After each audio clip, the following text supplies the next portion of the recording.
사실 이 자리에 굉장히 많은 시장 이야기 듣는 거 너무 재밌으시죠? 네, 계속 듣고 싶으시죠? 이 자리에 전국의 시장에서 한 25팀의 시장 분들이 모였고요.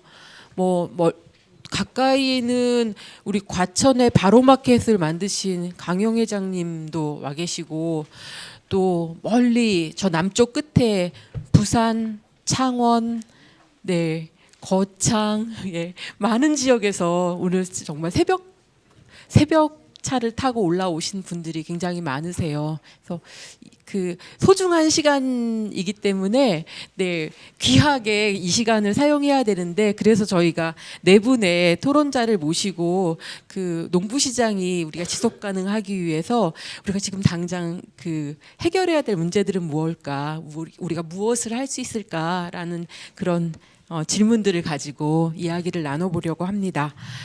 그 네 분 말씀해 주실 분들을 뭐 소개를 드리면요.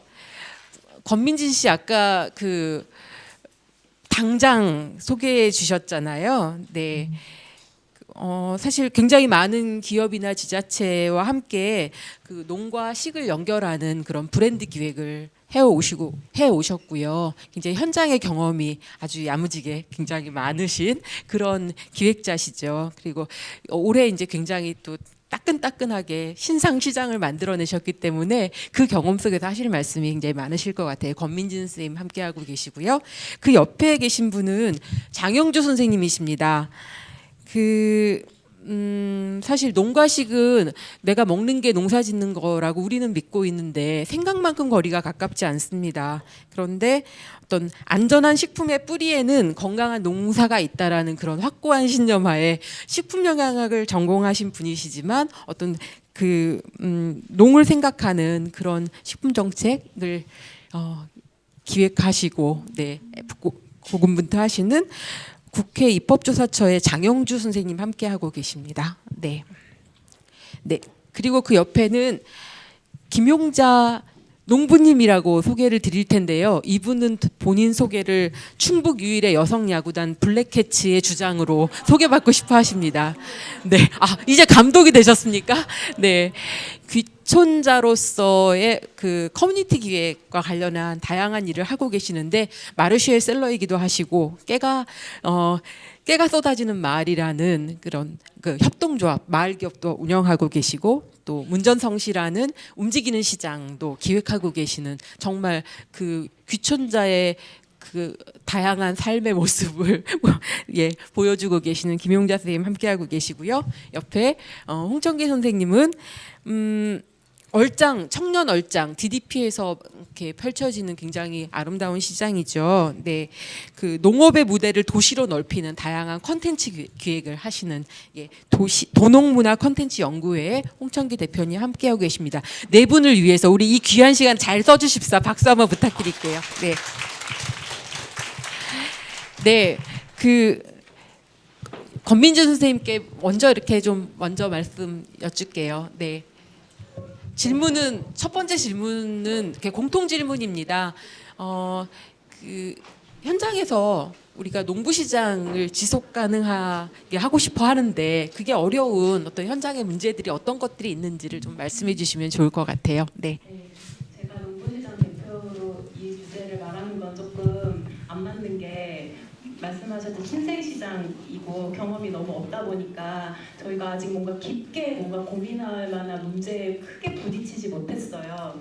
아마 그 문제는 마르쉐 시장이 훨씬 더 많이 부딪혔을 것 같은데, 신생시장으로서 지금 현재 저희들이 하고 있는 고민 정도로 말씀을 드리면, 먼저 부딪히는 문제 첫 번째는 그 시장에 오시는 손님들은 시장에서 많은 것들을 보고 더 풍성하기를 바라시는데, 실제로 시장, 특히 신생시장 같은 경우 농부님들도 잘 모르시고 소비자들도 잘 모르는 상황에서 시장이 더 풍성해지고 많은 분들이 모였으면 좋겠는데 풍성해지지 못하는 가장 큰 이유 중에 하나가 겹치는 품목에 대한 문제예요. 겹치는 품목에 대해서 농부님들끼리도 서로 굉장히 조금 되도록이면 안 겹쳤으면 좋겠다라고 생각하기도 하고, 특히 도시보다는 지역 시장이 더 큰 문제인 게, 지역 시장은 아까도 말씀드렸지만 어떤 특산품들이 있어요. 그러면 그 지역의 농부님들이 다 그거를 많이 하세요. 사과 특산품이다 그러면 사과가 진짜 많고 고구마다 그러면 고구마가 진짜 많거든요. 안 겹칠 수가 없는데 겹치는 거에 대해서 굉장히 민감해 하시거든요. 그러니까 당장은 아직 규모가 크지 않기 때문에 그 문제에 부딪히기는 했어요. 근데 그거를 자체적으로 서로 이제 막 약간 이렇게 막좀 찌지고 볶고 하면서 서로 배려하면서 해결을 해나가고 있는 상황이고 지금까지는 해결했는데 내년에는 저희가 규모를 좀 더 키울 생각이에요. 이 파머스 마켓 과정 2기를 만들고 그분들이 합류하게 되면 분명히 겹치는 품목에 대한 문제가 더 커질 거거든요. 그래서 그거에 대한 문제를 어떻게 농부님들의 생각을 좀 바꿔줄 수 있을까라고 하는 게 이제 저희가 이제 고민하는 부분이고 또 하나 기획자의 역할에 대해서 기획자의 역할을 존중하고 그 기획자의 역할에 대한 대우를 우리가 잘 해줄 수 있어야 더 능력 있는 기획자들이 지역으로 많이 와서 이런 시장 기획자의 일을 하고 싶어 할 것 같아요. 열정페이는 한계가 있다고 생각을 하거든요. 최소한 생계가 가능해야 되고 아마 마을시 친구분들도 그런 고민을 굉장히 많이 했고 마을시 친구분들은 스스로 뭔가 조금의 어떤 쟁취를 하신 뭔가 문을 열어주셨는데 시장 기획자들에게 근데 그게 이제 지역으로 갔을 때 지역에서 이 기획자, 활동가라고 하는 사람들의 역할을 어느 정도까지 존중해 줄 건가 왜냐하면 더 멀리 막 거주지를 옮겨야 될 수도 있잖아요. 그런 부분을 얼마나 많이 존중해 줄 수 있을까 그리고 또 이제 제가 이걸 하면서 느꼈던 부분은 도시 농업인 분들이나 귀농 기촌인 분들 뭔가 판매량이 많지 않고 이제 어느 정도 도시 사람들의 감성이나 취향을 어느 정도 이해하고 계신 분들에게는 이 농부 시장이 그나마 좀 접근하기가 쉬운데 평생 농사 지어 오신 정말 순수 농업인 분들이 이 시장에 과연 나오실 필요가 있을까? 혹은 나오셔서 경험하게 되는 많은 어려움들을 제가 봤어요. 그래서 이 농부 시장이 순수 농업인 분들에게 과연 필요할까? 라는 그런 고민. 네, 근데 저는 순수 농업인 분들이 좀 많이 나오는 시장이면 더 좋겠다라는 생각을 저는 기획자로서는 좀 많이 하고 있거든요. 그래서 그런 고민이 있고 그 다음에 좀 이건 좀 더 지역 시장에 더 해당되는 부분인데요. 마르쉐는 기본적으로 도시 농부들, 도시 분들의 감성을 가지신 분들이 세련된 감성을 가지신 분들이 모여서 만든 시장이기 때문에 시장 자체가 굉장히 좀 세련되고 예쁘잖아요. 그러니까 도시 분들이 오면 예뻐서 더 가고 싶거든요. 근데 지역에서 그런 디자인에 대한 부분을 어느 정도 디자인의 역할을 필요성을 이해하고 거기에 어느 정도 적절한 비용을 지역에서 뭔가 포스터를 제작하는데 몇십만 원이 들어간다는 것 자체를 인정을 잘 안 해주세요. 지역 시장에서는 포스터 그냥 저기 그 현수막하는 업체에서 그냥 글자 넣고 이렇게 해가지고 대충 뽑아야 그걸 왜 몇십만 원 내야 되라는 건데 디자인이 단순히 예쁜 거를 떠나서 어떤 기능적인 부분도 굉장히 크잖아요. 그래서 그 디자인의 필요성에 대해서 어느 정도 지역에서 비용을 지불하고 그 필요성을 인정해 줄 것인가 하는 문제고요. 네, 여기까지. 농부 시장에 이어서 그 괴산에서 시장을 만들어 가시면서 느끼신 걸 이야기해 주시면 좋겠습니다. 먼저 괴산에서 온 김용자라고 합니다. 먼저 제 소개를 하는 게 이해를 돕는데 좀 도움이 될 것 같아가지고요. 귀농 8년차 게으른 농부이자 그다음에 한 2년 정도 지난 다음에 기름 좀 짭니다. 지금은 참기름, 들기름, 볶음 참기름 짜고 팔고 있는데요. 마을기업 운영한 지 6년 됐고요. 그 다음에 이제 그건 2차라고 볼 수 있고 3차는 이제 이거 어떻게 팔아야 될 거에 대한 고민을 하면서 마르쉐를 비롯한 농구시장을 지금 보따리 장사 한 4년, 5년째 하고 있는 것 같아요. 그러면서 저희 괴산의 운전성실을 지금 3년째 운영하고 있습니다. 그러니까 기획부터 현재 운영까지 셀러로도 참여를 하고 있습니다. 그러니까 오늘은 농구시장이니까 1차, 2차는 빼고요. 3차 문전성시에 대해서만 좀 말씀을 드리고 싶습니다. 왜 농구시장이었는지 그리고 지금 3년 동안 운영하면서 제가 힘들었던 부분 그다음에 지금도 고민 중이에요. 저희 문 닫을까 말까 내년에 할 수 있을까 없을까 똑같을 것 같아요. 고민 지점은. 그러니까 저는 좀 절실했기 때문에 먹고 살아야 하기 때문에 농구시장을 이렇게 했던 것 같습니다. 왜 괴산에서 농구시장을 해야 하느냐 아까 충분히 골프대에서 설명을 하셨던 것 같아요. 그러니까 괴산 같은 경우는 다시 아시겠지만 인구 38,000이 되고 농업군이거든요. 그러니까 소농이고 또 유기농을 지향을 해요. 겉으로만 유기농 지향하지만 실제 내용은 없지만 여하튼 유기농과 소농을 지향을 해요. 그러면 그분들한테 가장 필요한 것들은 이게 유통에 대한 고민을 좀 해야 되거든요. 거기서 이제 시작이 됐고요. 그 다음에 이제 로컬푸드에 대한 운동의 시작이 좀 필요했거든요. 그러니까 로컬푸드가 뭐고 왜 필요한지에 대한 그 시작점을 농구시장에서 한번 해보는 게 어떻겠나. 그래서 시작을 하게 됐고요. 또 한 가지는 제일 중요한 것 같아요. 제가 마르쉐를 다니면서 이 왔다 갔다 하면서 드는 비용 뭐 이것저것 따지니까 한 25% 정도 총 매출에, 그리고 거기에 만약에 카드가 되고 뭐 지출이 되면 한 40% 넘게 나가게 돼요. 그러니까 이게 제가 생각한 로컬푸드하고는 좀 거리가 있죠. 나도 편하게 좀 우리 동네 좀 팔아보고 싶다. 그런 생각이 많이 들었었어요. 그래서 이제 기획을 하게 됐고요. 그리고 그 비용이 많이 드는 부분도 있고 제일 중요한 부분은 계산에도 지금 기농 기촌하신 분들이 굉장히 많아요. 그러니까 그 증가율이 굉장히 증가되고 있고 현재 한 3,000명 조금 넘는 걸로 알고 있어요. 지금 10년 동안 기농하신 분들이 전체 인구의 한 10%. 낮은 건 아니거든요.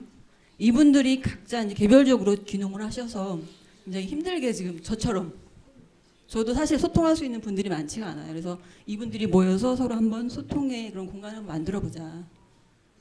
그렇게 하기에는 농구시장이 가장 적합한 것 같다. 그렇게 해서 이제 계획을 하게 됐습니다. 제가 지금까지 2016년 7월부터 시작해가지고 올해까지 횟수로 따져보니까 한 38번 정도 개최를 했고요. 처음에는 한 달에 한 번, 작년에는 한 달에 2번, 올해도 2번. 하루 빼고는 계속 이제 진행을 했던 것 같아요. 그러니까 약속인 약속이니까. 한 번 제가 안 하게 된 거는 참여하는 농가가 몇 팀이 안 되는 거예요. 그래서 내일은 열고 싶은 마음이 없어서 막 하고 있었는데 바람이 불고 비가 오더라고요. 그래서 그 핑계로 이제 한 번 안 한 적은 있는데요. 38번 진행을 했습니다. 평균 참여 농가가 한 14농가 정도. 처음에 시작한 농가가 14농가인데요. 끝날 때도 14농가더라고요. 그러니까 이게 기운이 많이 빠져요. 사실은. 늘지가 않아요. 물론 왔다 갔다 하면서 한 30개 농가가 왔다 갔다 했는데 시장의 본연의 기능은 사실은 주고 팔아야 매출이 올라가야 되거든요. 매출이 뭐 하루에 뭐 10만 원, 저는 항상 마이너스예요. 왜냐하면 쓰는 게 더 많기 때문에. 가서 먹고 어쩌고 쳐다보면 마이너스예요. 그러니까 뭐 저랑 비슷한 생각 갖고 있는 분들이야 뭐 의리상 나와서 하겠지만 대다수의 분들은 소득이 있어야 돼요. 그래서 그런 부분들 때문에 좀 힘들었던 부분이 있었던 것 같고요. 그다음에 운영을 하면서 가장 중요했던 부분은 아까 말씀했던 것처럼 장소에 대한 부분. 계산에서는 연간 한 100만 명이 방문하는 곳이 딱 한 군데 있어요. 산막의 옛길이라고. 근데 거기는 기존의 상인들이 반대가 너무 심해서 거의 할 수가 없었고요. 그 다음에 이제 저희가 생각했던 부분은 경치도 좋고 접근성도 좋고 주차하기 좋은 그런 공간을 찾았는데 이동인구가 거의 한 시간에 10명도 안 보여요. 그러니까 그러면 뭐 새로운 공간을 만든다는 거는 굉장히 힘들거든요. 기존에 있는 마르쉐는 저는 굉장히 부러운 게 일일 유동인구가 10만이 넘는 걸로 알고 있거든요. 대학로가. 근데 계산군 읍내 같은 경우는 전체 인구가 10,000명이에요. 그 속에서 뭘 할 수 있을까요? 그러니까 애까지 합쳐서 다 10,000명이란 말이죠. 그러면 거기서 뭐 판매가 된다는 거는 그 미친 짓이었던 것 같아요. 처음부터 기획 자체가 지는 게임이 아니었나 싶어요. 근데 미친 척하고 시작을 했던 거였고요. 여하튼 시작이 14농가인데 마지막도 14농가라는 부분이 굉장히 힘들었던 부분인 거고, 그 다음에 저희가 운영에 대해서 아까 지원을 말씀하시는데 저희는 지원이 없습니다. 그러니까 제가 지금 이 8장짜리 기획안을 들고 만나는 사람마다 얘기를 했어요. 같이 한번 해보자. 그래서 이제 딱 500만 원 투자를 받았거든요. 저도 자부담을 하고 또 한 단체가 500만 원을 지원해 주셔가지고 그 돈으로 이제 시작을 한 거예요. 설비도 사고 마르쉐 거의 외향을 거의 다 베꼈죠. 그렇게 해서 이제 물리적인 시설들을 투자를 했고요. 이 기획안 필요하신 분들 제가 500원에 드릴게요. 근데 500만 원 투자를 받았는데 오늘 뭐 얻어 가실 거 없으면 이거라도 제가 드릴 수 있으니까. 왜냐면 잘 썼거든 제가 보기에도 사람들 혹하게. 어쨌든 지속 가능하려면 아까도 말씀드렸던 자립을 해야 될 거 아니에요. 누구한테 의존하지 않고. 저희는 군의 지원을 안 받았어요. 근데 나중에 지원해주겠다는 거죠. 계속 쫓아다니면서 해줄게. 왜냐하면 외형적으로 굉장히 성과가 있는 것처럼 보이니까. 그래서 결국은 받기 싫은데 받았어요. 2천만 원 정도 받아가지고 홍보비로만 썼고 인건비로는 쓸 수가 없었어요. 그러니까 운영을 하는 인력은 100% 자원봉사에 의존을 했고 셀러로 참여하시는 분들이 한 5명 정도가 똘똘 뭉쳐가지고 직접 설치부터 마무리부터 홍보, 뭐 포스터 붙이고 현수막 붙이고 하는 거에 다. 그걸 3년 정도 하니까 이제 힘들어가지고 육체적으로도 힘든 것도 있고요. 그다음에 많은 사람들이 호응도 많이 없고, 그러니까 이게 어쨌든 기본적인 매출이 올라가지 않는다는 부분, 유동인구에 대한 부분, 그다음에 품목에 대한 부분. 농가가 작으니까 당연히 물건이 없죠. 살 게 없다는 거죠. 근데 팔려야 물건을 막 갖고 오지. 그러니까 그게 계속 반복이 되는 거예요. 장사가 돼야 나가지. 그리고 시골에서는 저희 농촌 지역에서 지금 농사를 많이 짓는 대농들은 안 나가요. 전화해서 다 한번 나와달라 해도 하루 나가서 뭐 얼마나 본다고 도움도 안 되고 안 나오시죠. 결국은 이제 기농 유치원 보신 분들이 작은 텃밭 이용하면서 하시는 분들이 나올 수밖에 없었고, 대부분 90% 이상이 기농인들 중심으로 지금 하고 있습니다. 기농 유치원인들. 그게 이제 지금 농촌의 현실이고, 그리고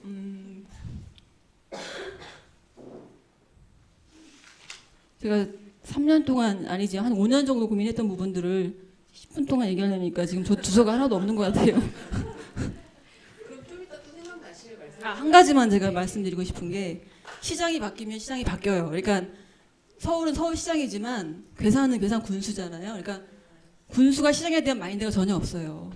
서울 같은 경우는 박원순 시장님이 2011년도인가요? 되면서부터 약간 농부시장을 좀 지원했던 부분이 있는데, 괴산 군수 같은 경우는 제가 찾아갔을 때 우리 시장을 보고 구질구질한 걸 팔아나왔다 이런 식으로 얘기를 하시더라고요. 그래서 그러니까 더 이상 대화가 안 되고, 물론 괴산에 지금 4명의 모든 민속 군수들이 다 중도에 탈락을 했어요.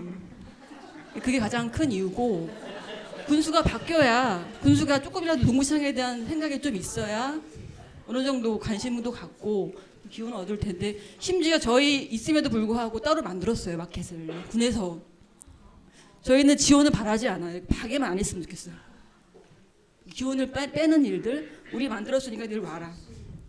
그럼 우리가 기존에 해왔던 건 어디로 가요? 그럼 도움을 바라지 않고 제발 기운 빠지는 일을 안 했으면 좋겠다, 군에서. 그리고 이게 장을 열기 전에 정치를 해야 되나라는 생각도 들어요.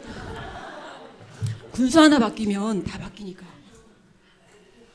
그래서 저는 지금 단계로서는 농부시장을 계속 유지하는 것도 의미가 있지만 그 다음 단계를 좀 고민하고 있거든요. 그러니까 군수나 군의원이나 이런 사람들이 여기에 대한 생각을 좀 달리 할 수 있는 그런 방법.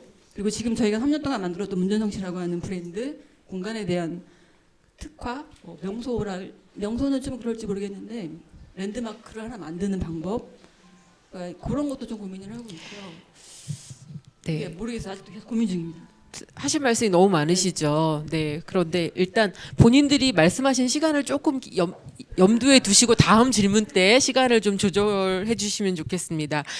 그러면 이렇게 지역에서는 힘든데 시장주의자가 시장인 서울에서는 편한가? 한번 우리 홍천기 대표님께 얼짱 이야기를 좀 들어볼까 합니다.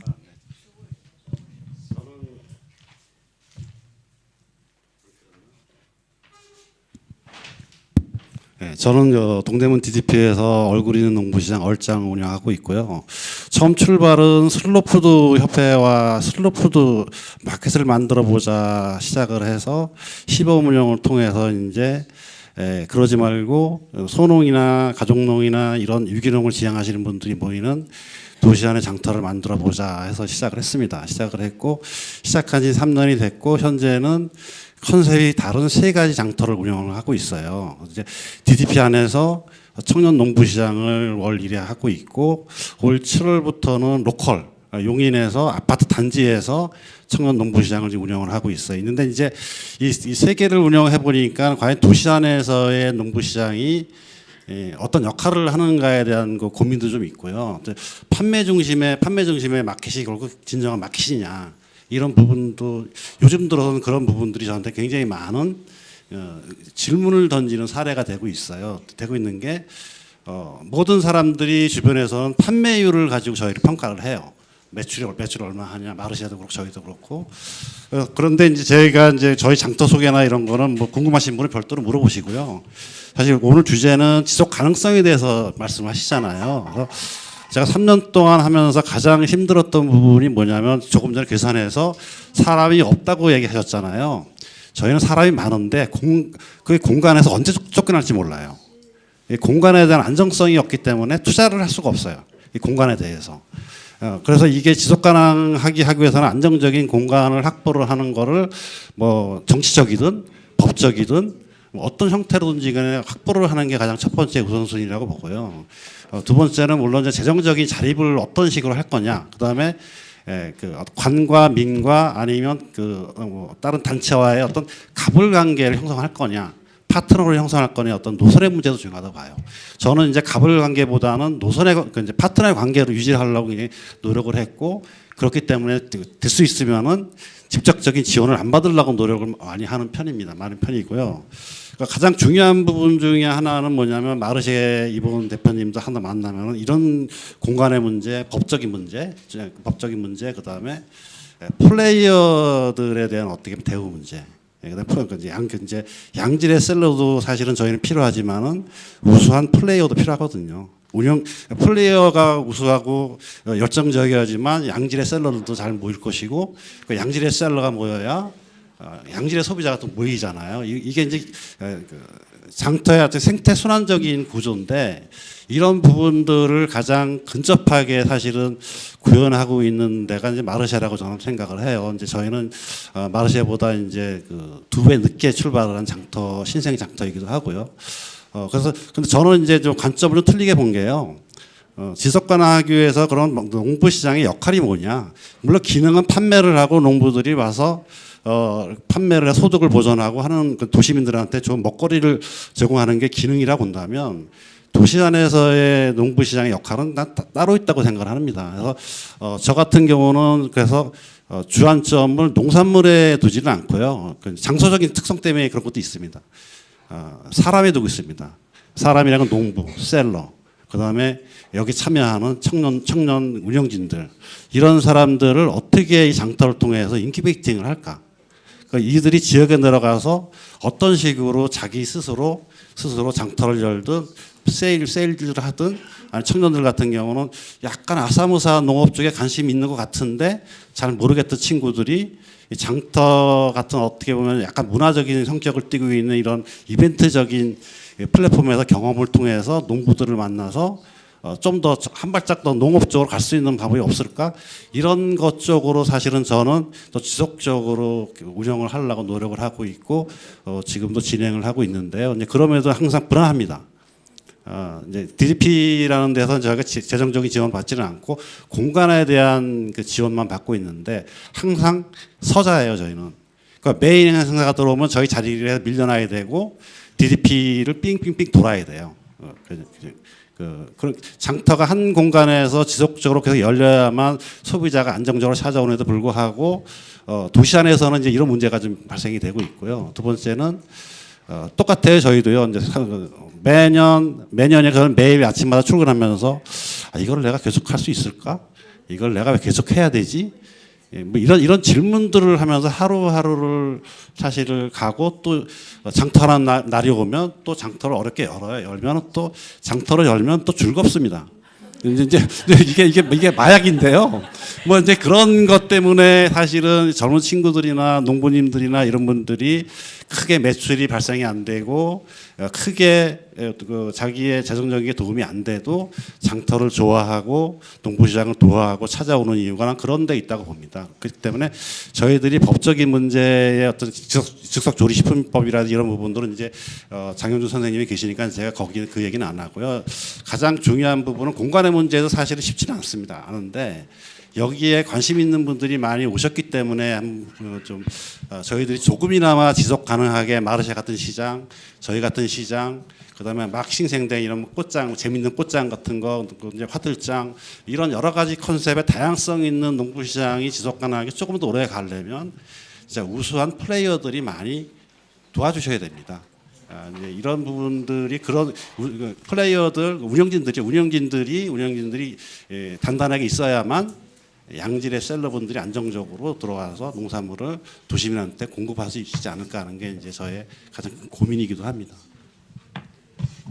네, 말씀 들으면서 서로 다른 얘기 하시는 것 같지만 굉장히 공통되는 그 것들이 굉장히 많았어요. 저희가 공간의 문제, 그리고 어떤 판매를 위한 어떤 전략의 문제, 그 거버넌스와 어떤 그런 제도적인 측면들, 그리고 기획자들의 어떤 삶의 지속 가능성, 뭐 이런 주제들이 사실 도시에서나 농촌에서나 같이 고민스러운 것 같아요. 제가 그 앞에 발표자분들 중에서 여기에 조금 저희들한테 좀 영감을 줄 수 있는 이야기를 에모스가 좀 해주실 수 있을 것 같아서 네, 질문을 좀 드리면은 그 대만의 농부 시장에서 기획자들의 존재가 예, 어떤 의미를 가지고 있는지, 그 기획자가 있는 시장의 어떤 의미 이런 걸 좀 잠깐 이렇게 토론, 오늘 발표자로서 한 말씀 부탁드리겠습니다. 네. 大家好，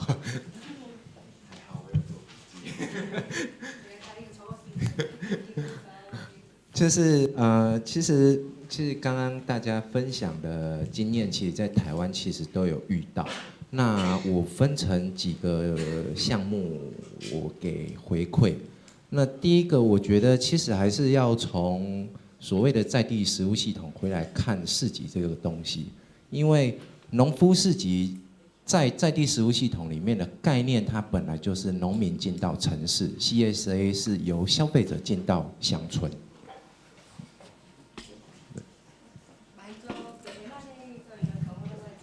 던 이런 경험들과 한국 분들의 얘기가 공통된 점이 있어서 저희 몇 가지 제 경험을 비추어서 말씀드리겠습니다. 이 파머스 마켓이라고 하는 것이 이 로컬 시스템, 로컬 푸드 이 시스템 안에서 굉장히 가장 기본적인 단추 역할을 한다고 생각을 합니다. CSA를 매개로 소비자와 생산자가 만나고 또 소비자가 또 생산자가 또 될 수도 있고요. 또 생산자는 또 소비자가 또 되기도 하죠. 对，所以在本来可能比较，因为市集它必须要有很多的人，就是它应该是在很多居住密度比较高的地方，它比较容易成功。可是，在台湾的确也有在乡村进行市集做得很热闹，或者是它是可以维持下去的。 파머스 마켓이 저희가 성공을 할 수 있었던 건 그 주거지가 밀집된 지역에서 진행이 되었기 때문에 사람이 많이 있어서 성공을 순조롭게 성공할 수 있었다고 얘기를 할 수 있을 것 같습니다. 그렇지만 농촌에서도 이 파머스 마켓이 활발하게 진행되고 있는 사례들도 있습니다. 所以在这一些前提之下，就是我们在台湾的市集遇到这一些状况的时候，当然我们从最简单的问题讲回来，就是在空间的问题上，其实台湾的很多农夫市集都遇到空间的问题，因为通常想要办市集的地方都是公有的土地，那公有的土地它很容易因为换了一个政策，或者是换了一批首长，它对于市集的支持度会下降，所以。 在台湾有很多市集，它可能有一两年、两三年，它的状况很好。可是换了一任首长之后，它的整个市集就不见了。 또 그런 비슷한 상황도 있는데요. 대만에서도 마찬가지로 공간 문제가 가장 큰 걸림돌이 됩니다. 지방 정부의 어떤 수장이 바뀌면 안정되게 1, 2, 3년 동안 유지되었던 파머스 마켓이 또 이 지방 수장의 변화에 따라서 뭐 공간 문제가 또 이제 문제가 되기도 공간 문제를 공간을 제공받지 못하는 이런 변화가 생기기도 합니다.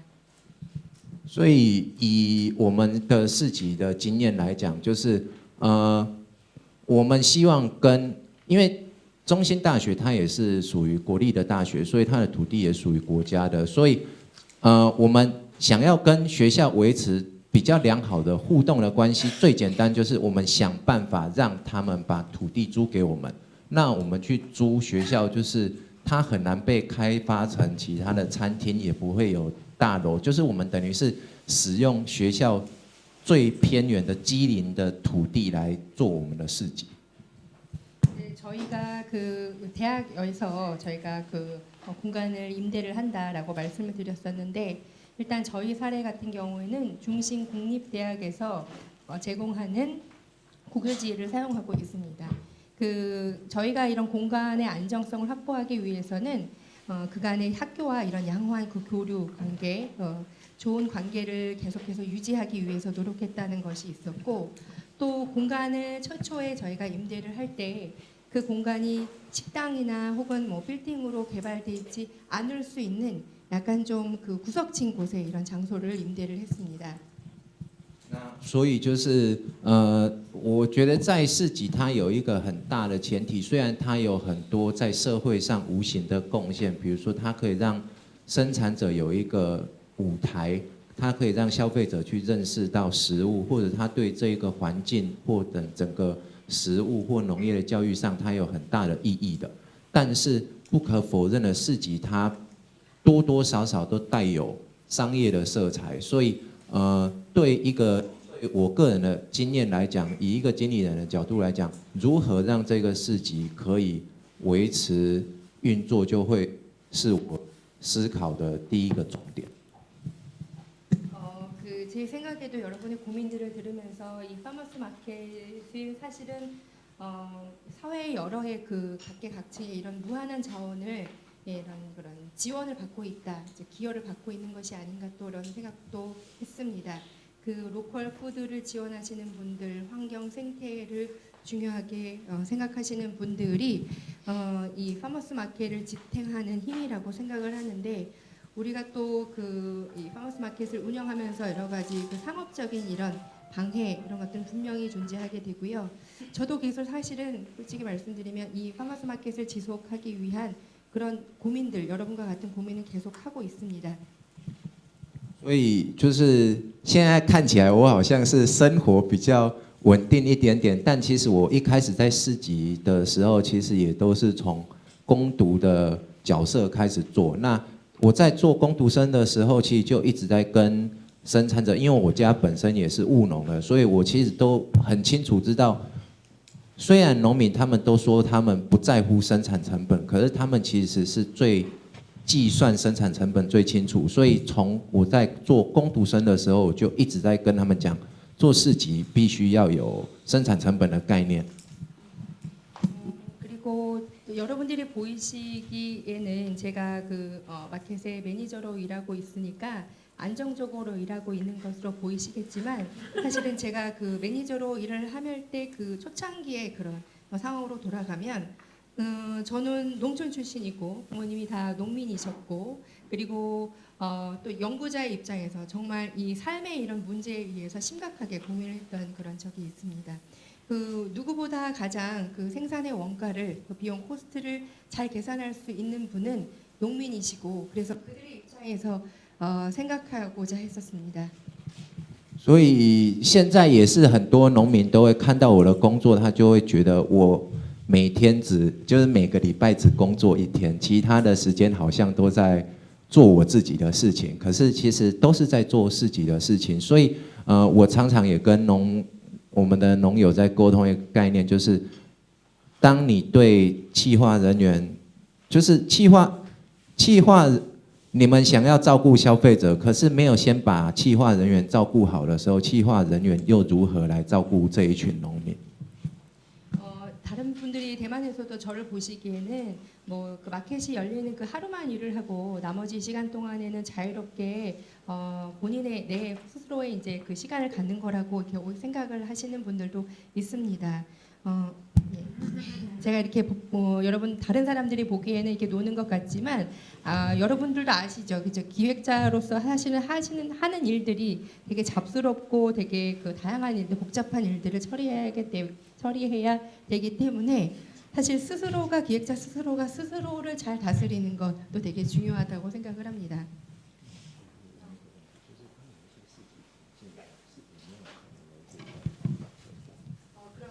제가 또 묻고 싶은 건 이 기획자분들 사이에 서로 상호 소통하고 잘 만나는 이런 자리가 있나요? 기회가 많은가요? 어떤가요? 우리는 오늘 처음 만났습니다.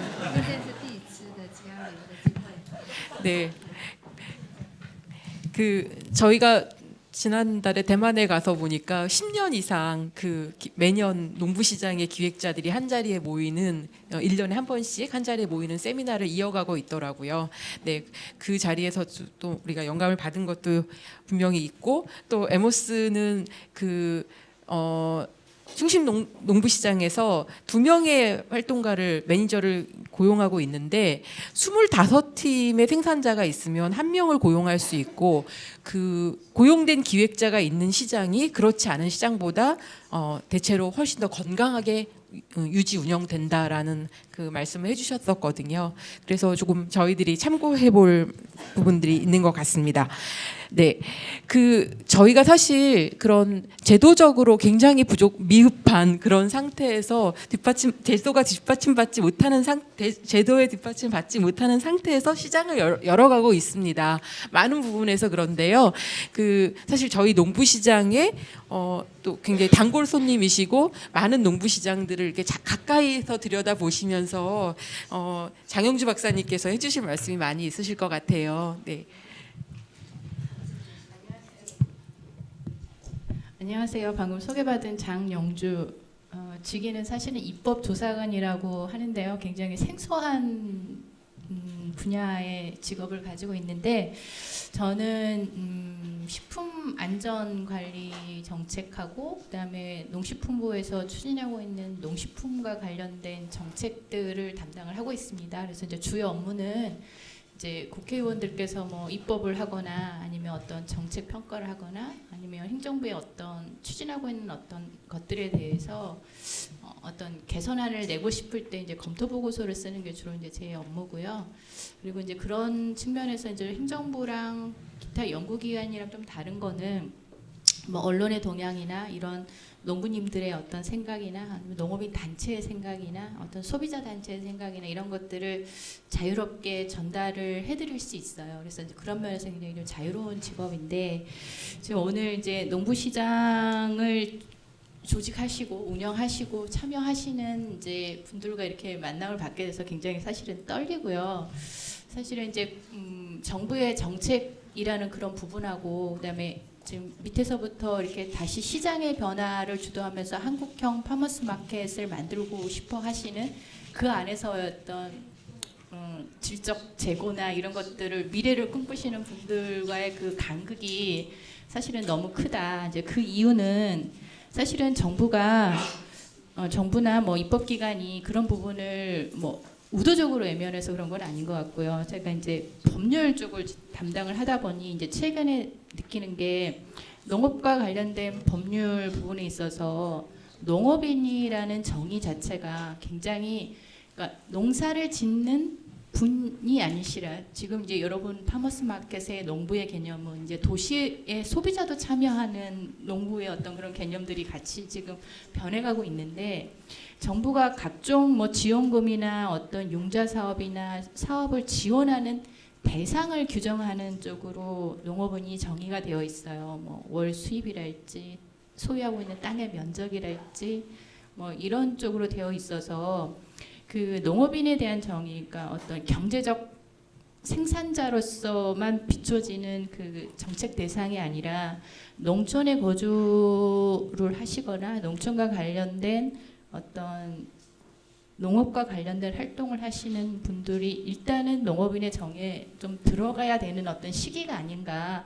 그래야 앞으로 뭐 공익형 직불제랄지 아니면 농촌 공동체의 어떤 보전이랄지 뭐 농촌에서의 어떤 환경 보전이랄지 이런 생태 보전이랄지 이런 여러 가지 그 다원적인 어떤 농업의 기능들을 얘기하시는데 그런 부분들이 정책적으로 좀 뒷받침될 수 있지 않을까라는 생각을 해봤습니다. 그래서 오늘 이제 여러분들은 법률에서는 농업인을 얘기하지만 여러분들은 농민, 농부를 얘기하시고 그리고 법률에서는 농업을 얘기하지만 여러분들은 농사라는 말씀을 쓰고 계세요. 그래서 이제 이런 부분에서의 간극이 과연 여러분들이 하시는 지금 당장도 그렇고 뭐 문전성 씨도 그렇고 꽃장도 그렇고 관의 개입을 되도록이면 안 받고자 하는 어떤 그런 생각들이 되게 많이 있으신 것 같아요. 그러니까 그동안 많이 피해를 봤던 그런 것도 있고 이제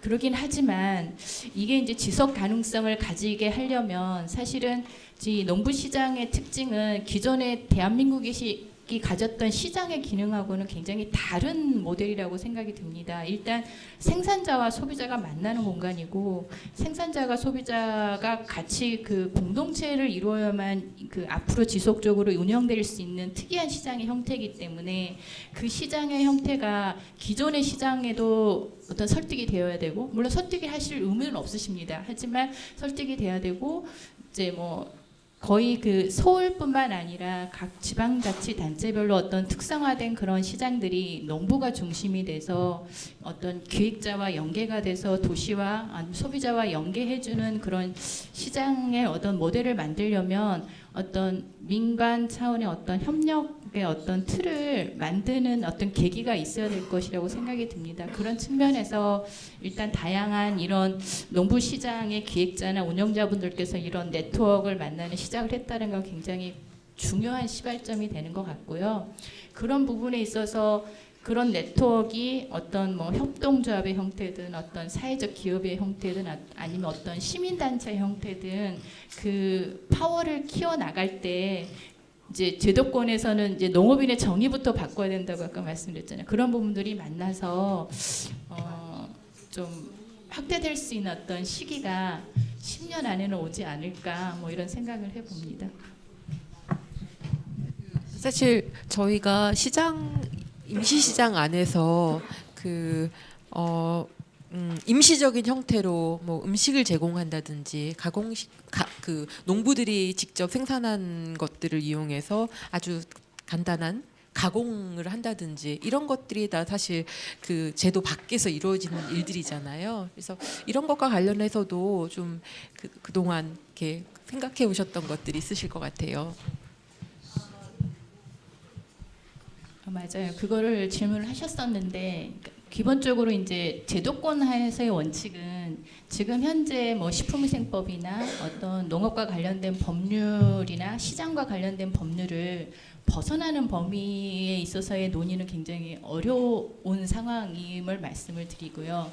그러나 이제 이게 2008년 이후에 농식품부가 이제 이름을 바꿨잖아요. 식품이란 부분을 많이 넣으면서 그동안 이제 규제 일본도였던 어떤 식품위생법상의 어떤 그런 규제들을 농업 경영인이 뭔가를 하고자 한다라면 뭔가 좀 풀어줘야 된다는 어떤 규제 완화의 그런 바람이 좀 불어서 거의 그 지방자치단체의 조례나 이런 쪽으로 많이 밀어놓고 있는 상황입니다. 그리고 제가 이제 몇 년 전에 보고서를 썼을 때도 그러니까 소규모 생산 농가가 생산한 어떤 식품 제조 가공업에 대한 어떤 시설 기준들을 어떻게 완화시켜 줄 것인가 이제 이런 부분에 대한 부분들을 한번 조사를 한 적이 있는데 그런 게 이제 제조 가공업뿐만 아니라 이런 시장의 형태, 어떤 또 외식 산업의 형태, 그동안 접근되지 않았던 식품 접객업의 뭐 휴게 음식점이든 뭐 일반 음식점이든 뭐 이제 이런 형태랑 그다음에 이런 지방 축제에서 이렇게 음식을 만들어서 판매하고 뭐 이런 것들은 사실은 지자체장의 어떤 허락 하에 할 수 있도록 지금 법은 개정이 되어 있거든요. 근데 그리고 이제 일례로 이제 3년 전에 푸드트럭 같은 경우도 뭐 청년 창업 활성화해서 많이 한다라고는 했지만 실효성은 많이 떨어지긴 하지만 시도 자체는 지자체장이 합법적으로 어떤 푸드트럭이나 이런 영업을 할 수 있는 지역을 지정을 해서 보고를 하면 승인을 해줘서 운영을 하는 형태로 되어 있어요. 근데 그게 이제 여러분이 하시는 파머스 마켓이랑 이제 연동이 되기에는 지금 따로따로 되어 있어서 좀 어렵긴 하지만 이런 파머스 마켓이 우리 지역만이 아니라 아까 마르쉐의 사례가 당장의 사례가 되고 이게 지방에도 이제 확대되는 설득이 되는 추세잖아요. 아까 화들장도 그런 케이스라고 하셨었는데 그런 의미에서 이제 마르쉐가 서울뿐만 아니라 어떤 지방에 확대되어가는 어떤 모델들이 많이 나간다라고 한다라면 그게 이제 지자체 내에 여러분들이 이런 네트워크를 통해서 이 파머스 마켓이라는 독특한 시장에 대한 정의를 설득해낼 수 있을 거라고 생각을 합니다. 그렇다라고 한다면 그런 어떤 조례에 면제되는 조항들이 있거든요. 그래서 이제 그 부분에 적용을 받아서 그런 부분들은 좀 지자체의 어떤 협조로 이런 부분들을 연대를 좀 맺어야 되는 게 아닌가라는 생각을 해봅니다. 네,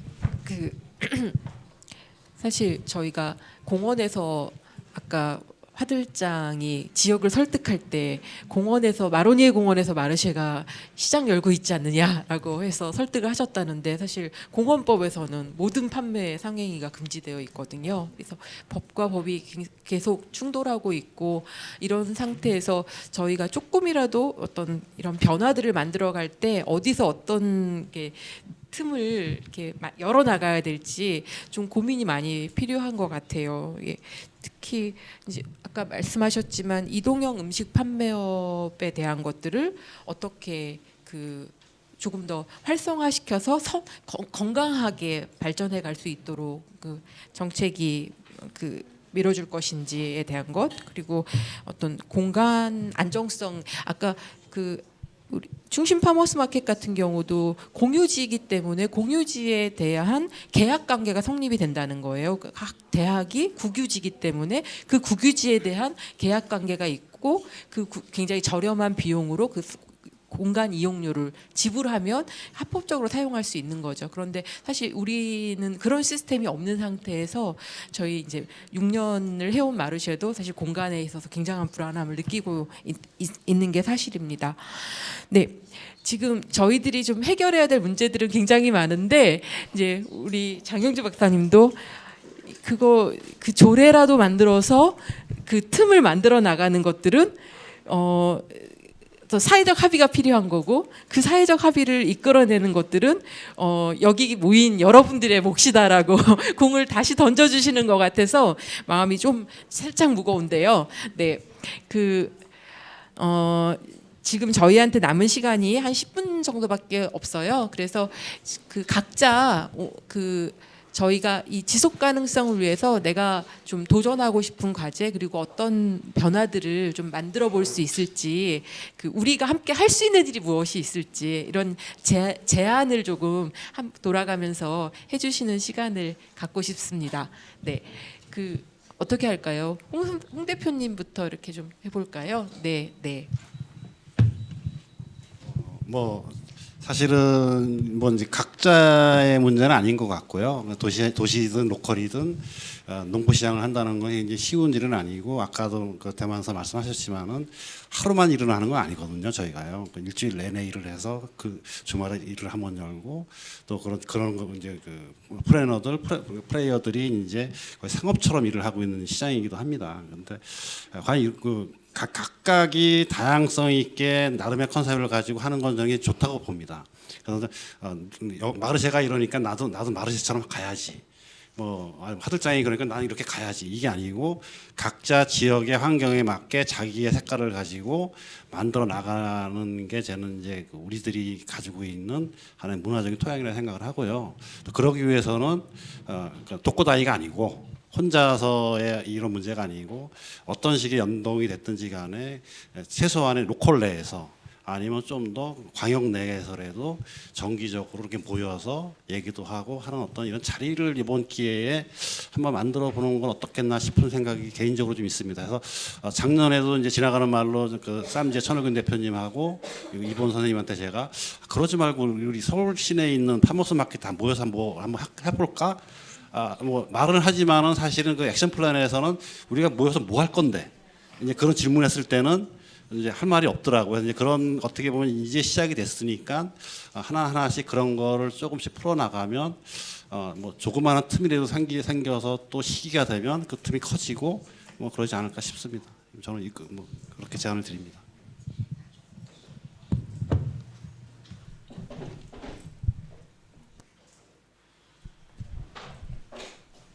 그 마지막에 같이 그러니까 힘을 얻을 수 있는 지속 가능성에 대해서 좀 여쭤보셨었잖아요. 그러니까 저희 문정사지 같은 경우도 5명의 운영진들이 3년 동안 자기 희생을 해왔거든요. 이분들이 지금 많이 동력이 떨어진 상태예요. 그러니까 그게 여러 가지 이유가 있겠죠. 장이 잘 되는 데는 잘 되는 이유가 있고 안 되는 데는 뭐가 돼도 안 되더라고요. 그러니까 물론 이제 유동인구가 인구가 적고 뭐 셀러도 없고 여러 가지 이유가 있겠지만 그래도 그 속에서 가능성이나 희망을 찾는 부분은 제가 농부 한 분을 모시고 나오는데 2년이 걸렸어요. 그러니까 기농기촌한 사람이 아니고 오리지널 원주민이라고 표현을 하죠. 원주민이신데 2년 걸렸습니다. 그러니까 이분은 나이도 있으시고 70 넘으신 분들은 기동력이 없어요. 그러니까 뭐 작게 농사를 짓긴 하지만 기동력이 없기 때문에 와서 자기가 직접 와서 팔기 상당히 어려움이 있거든요. 거기서 누군가가 도와줘야 되거든요. 그러니까 제가 한 명이라도 이 문전 성시를 통해서 정말 요즘에는 행복하다라는 말을 들었을 때 좀 기운이 나거든요. 그러니까 제가 그 현재 운영하고 기획하시는 분들이 기운 빠지지 않게 오늘처럼 이런 자리도 좋고요. 그다음에 전국적인 단위에서의 네트워크도 괜찮다라는 생각도 들어요. 그러니까 어쨌든 모여서 힘이 생겨야 목소리를 낼 수 있는 거고요. 정책에 반영될 수 있는 거고 역으로 지역에 있는 정치인들이나 사실 조례 못 만들어요. 저희 동네 군의원분들 생각이 없어요. 그러니까 제가 만들어서 줘야 돼요. 생각이 있는 분들이 계속해서 요구를 해야 되는 상황이거든요. 그래서 지금 뭐 저도 뭐 제조 가공업 뭐 식품 위생도 하고 있긴 하지만 기준은 대기업 기준이고 저는 영세한 기업인데 뭐 너무 힘듭니다. 근데 그걸 조례를 만들어서 할 수도 있겠지만 그런 역량이 아직 안 되거든요. 그러니까 이런 것도 같이 나누고 공유할 수 있는 그런 자리, 그런 공간은 지금 말했으니까 충분히 만들 수 있을 것 같아요. 그런 거 부분을 기대를 하고요. 그래서 오늘 제가 문전성시를 힘들게 해왔기 때문에 오늘 이 자리에 와서 이런 이야기도 나눌 수 있고 또 내년에도 저희가 3월이 돼봐야 알겠지만 지금은 거의 80%가 하지 말자는 쪽이에요. 그래서 오늘 제가 으쌰으쌰해서 다시 가서 하면 가능한데 그게 지금 어떻게 해야 될지 모르겠어요 지금. 그러니까 마르시에 조금 기대를 한번 이번 기회에 기대를 한번 걸어보고 싶습니다. 별로 이렇게 시원한 얘기를 못 해드려서 너무 죄송합니다. 근데 아무튼 그 앞으로 우리나라 그 농업 정책이나 농촌 정책이 그동안 일정 규모 이상의 농부들에게만 굉장히 집중이 되어 있었고 그게 시장에 진입되는 그런 체계였다라고 한다라면 그 이하의 어떤 소농들에 대한 지원책이 앞으로는 많이 늘어날 거라고 생각이 들고요. 그런 면에서 아까 조례를 만들긴 어렵지만 뭐 그런 조례들이 있습니다. 뭐 위생 기준 무슨 뭐 제외인 조례 이런 것들이 있거든요. 이용할 수 있는. 그래서 이제 그런 것들을 잘 활용해야 되지 않을까라는 그런 생각이 들어서 이제 말씀을 드렸던 거고. 그다음에 우리나라 그 식품 이게 사실은 농부 시장에 식품만 있는 거는 아닌데요. 이제 제가 이제 식품을 담당하다 보니까 식품에 관련된 영업 관련 형태가 굉장히 다양해지고 복합화, 융합화되고 있습니다. 그래서 옛날처럼 오프라인 상태에서만 식품을 파는 게 아니라 지금 규제가 다 그렇게 되어 있는데 아까 이보은 대표님께서 말씀하셨던 것처럼 임시적인 거, 그다음에 이동 형의 어떤 식품 조리를 하는 그런 어떤 판매 영업종에 대한 어떤 관리를 어떻게 할 것인가가 굉장히 이제 식약처도 굉장히 관심사입니다. 그래서 그런 부분을 어떻게 최소한의 기준을 가지고 합법적으로 문제가 없게 지원을 할 것인가는 제도권에서 계속 고민을 할 거라는 말씀을 드리고 싶습니다.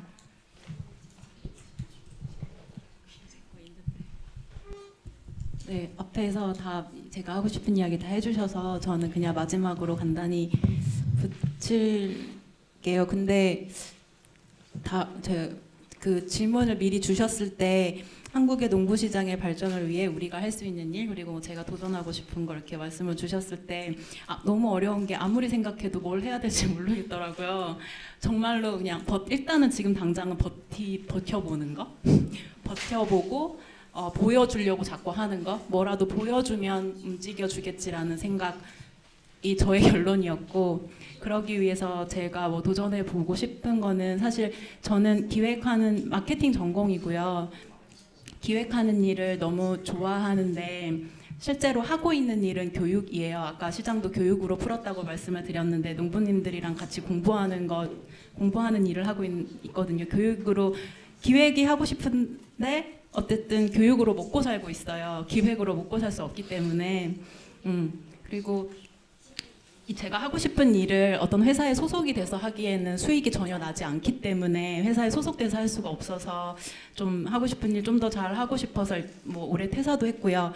그래서 개인적으로 뭐 도전해 보고 싶은 거라고 하면 아까 뭐 시장의 풍성함을 저해하는 요소 중에 농부님들이 어떤 겹치는 거에 대해서 되게 민감하다라고 하는 부분도 뭐 제가 교육이라기보다는 이런 공부하는 모임, 농부님들하고 같이 스터디하는 모임을 통해서 똑같은 사과지만 어떤 농부님이 어디에서 어떤 생각과 어떤 철학을 가지고 어떻게 생산하는지에 따라서 소비자들은 그걸 다 다른 사과라고 생각한다라고 하는 부분을 일단 농부님들에게 제가 계속 뭐 교육의 방법이든 스터디의 방법이든 알려드리는 게 굉장히 중요하다고 생각을 하고 그게 농부님들뿐만 아니라 저는 소비자들 교육도 굉장히 중요하다고 생각을 해요. 그게 뭐 교육이라고 얘기하면 너무 딱딱하지만 농부님들도 그걸 아시고 농부님들이 소비자를 만나서 계속 똑같이 사과를 파는데 저 집 사과랑 우리 집 사과랑 달라요.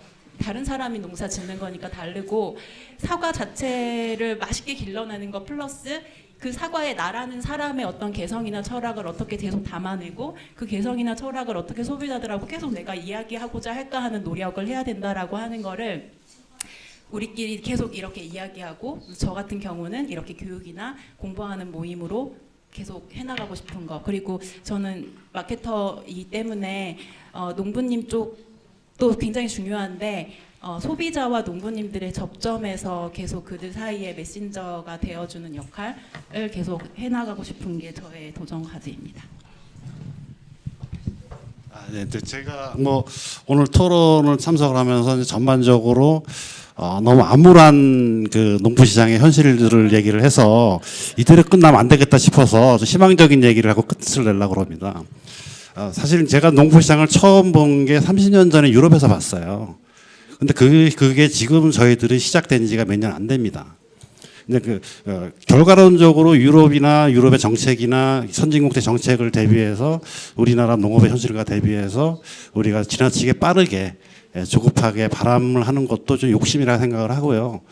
그러지 어쨌든 지치지 않고 좀 기다리고 꾸준히 가는 게 중요하고요. 제가 이제 그 확신을 가졌던 게 작년에 호주의 빅토리아 마켓 유기농 매장의 매니저 투어를 가서 매니저한테 물어봤어요. 당신들의 가장 강력한 경쟁사는 누구냐 그랬더니 0.1초도 안 걸리고 파머스 마켓이라고 얘기를 하더라고요.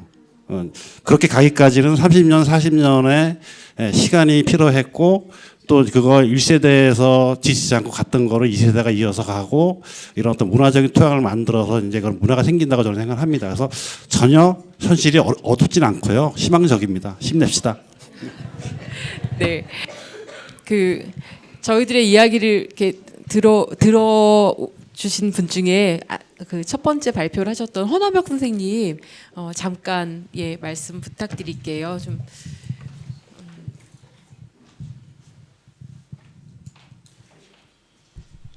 네. 재밌는 흥미진진한 자리였어요. 저도 연구자로서 굉장히 흥미있게 들었습니다.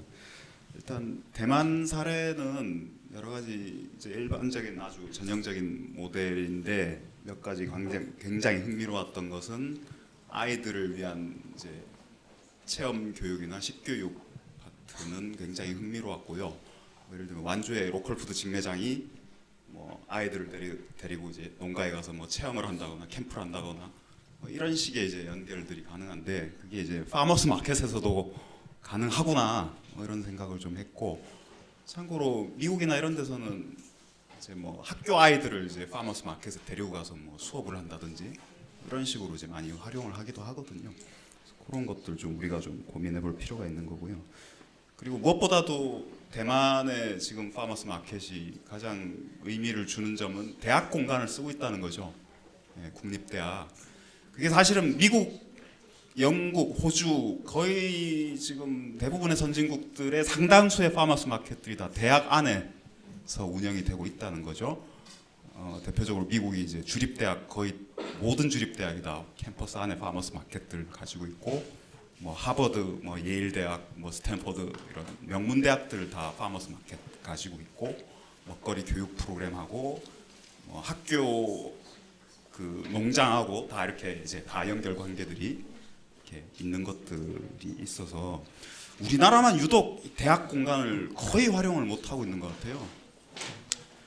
제가 그래서 조금 찾아봤는데 최근에 강원대에서 이제 뭐 몇 차례 그 농촌사회 교육원 주최로 이렇게 진행을 한 적이 있지만 굉장히 지금 간헐적인 형태라서 아직은 좀 의미를 부여하기가 좀 어려울 것 같고, 하여간 국립대학들, 특히 지방 거점 국립대학들을 좀 활용을 해야 되지 않을까라는 생각이 들고, 세 번째는 대만의 이 사례는 농민들의 스스로 이제 자치적인 운영이라는 측면에서 굉장히 모범적인 사례다라고 생각을 했습니다.